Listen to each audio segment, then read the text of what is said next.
Hello students, welcome to my channel Study with Sangeeta Yadav.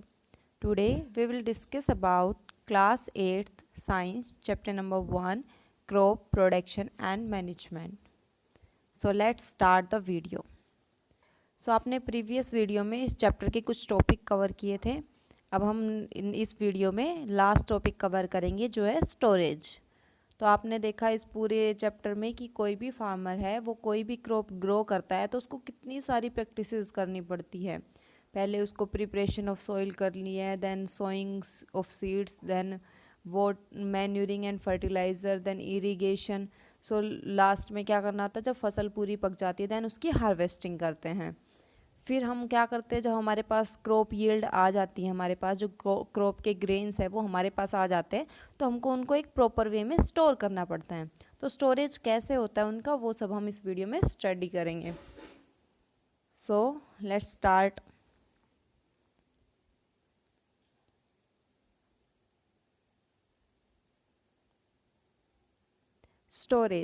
Storage of produce is an important task. तो यहाँ पे क्या लिखा हुआ है, storage of produce is an important task. तो जो भी आपको स्टोरेज करना है वो क्या है, सबसे इम्पोर्टेंट टास्क है. क्योंकि अगर आपने जो क्रॉप ग्रेन्स हैं उनको प्रॉपर वे में स्टोर नहीं किया तो वो क्या हो जाएंगे, ख़राब हो जाएंगे और एक फार्मर की सारी मेहनत उसमें वेस्ट हो जाएगी.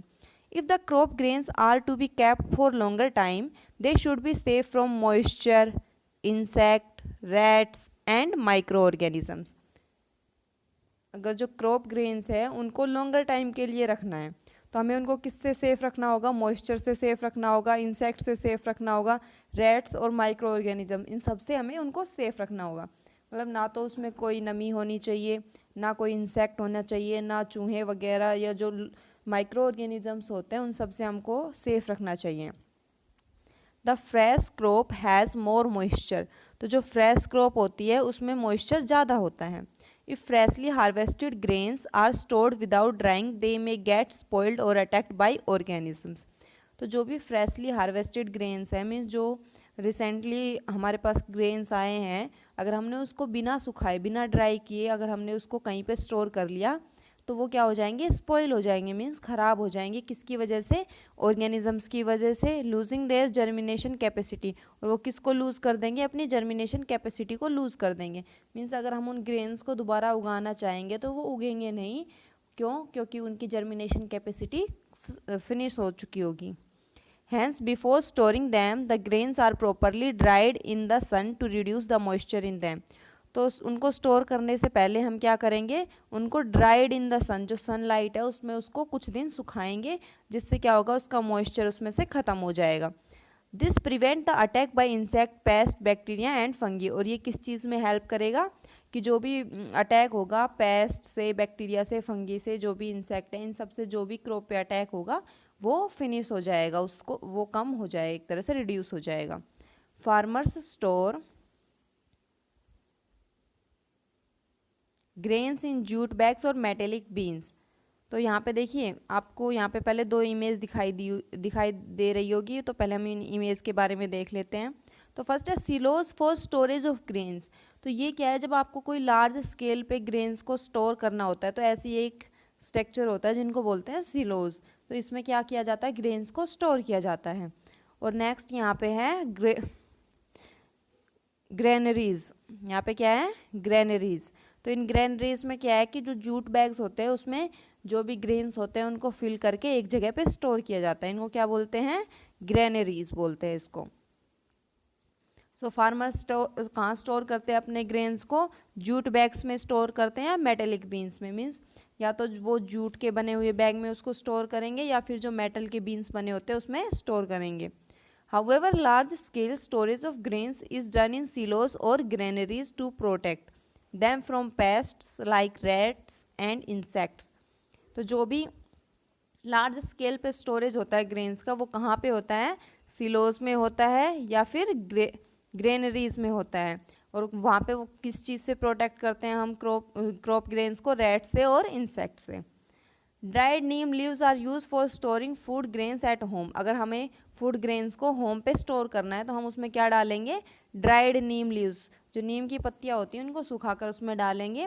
For storing large quantities of grain in big godowns, specific chemical treatments are required to protect them from pests and microorganisms. तो जब लार्ज क्वांटिटीज़ पे हमें उन ग्रेन्स को स्टोर करना होता है, like godowns, specific chemical treatment वहाँ पर किए जाते हैं. क्यों किए जाते हैं? ताकि वो माइक्रो ऑर्गेनिज्म से सेफ रहे. सो यहाँ पे ये हमारा स्टोरेज का टॉपिक कंप्लीट हो गया है. तो इसमें एक नेक्स्ट टॉपिक हो रहा है फूड फ्रॉम एनिमल्स. तो इसमें देखिए आपने क्रॉप के बारे में पढ़ा जिसमें क्या हमें प्लांट से फूड मिलता है एक तरह से. तो यहाँ पे एक छोटा सा टॉपिक हो रहा है जिसमें फूड फ्रॉम एनिमल्स, कि एनिमल से हमें फूड किस टाइप से मिलता है या किस फॉर्म में मिलता है.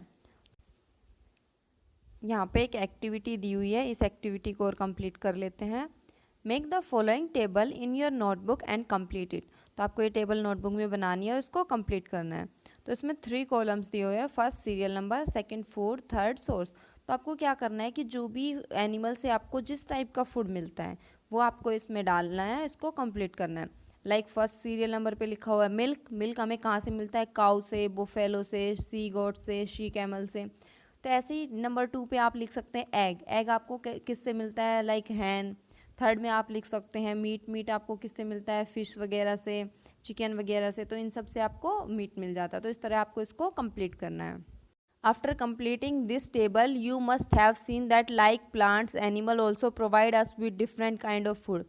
तो जो आप इस टेबल को कंप्लीट करेंगे तो आप देखेंगे कि प्लांट की तरह एनिमल भी हमें डिफरेंट डिफरेंट काइंड का फूड प्रोवाइड कराता है. Many people living in the coastal area consume fish as a major part of their diet.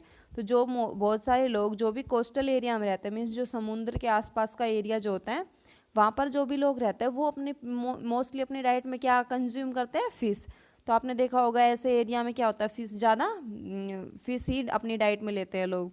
In the previous classes you have learned about the food that we obtain from plant. और आपने previous classes में उन food के बारे में पढ़ा है जो आपको प्लांट से मिलते हैं. We have just seen that the process of crop production involves a number of steps like selection of seeds, sowing etcetera. तो आपने इसमें देखा क्रॉप प्रोडक्शन के चैप्टर में कि इसमें बहुत सारे स्टेप्स करने पड़ते हैं, लाइक पहले selection of seeds, sowing etcetera. Similarly animals reared at home और in farms have to be provided with proper food. तो जो भी एनिमल्स आप अपने घर पे रखते हो या फिर फार्म वगैरह में होते हैं उनको भी एक अच्छी देखभाल की ज़रूरत होती है. उन्हें हमें प्रॉपर फूड देना होता है, शेल्टर देना होता है और केयर करनी होती है. When this is done on a large scale, it is called animal husbandry.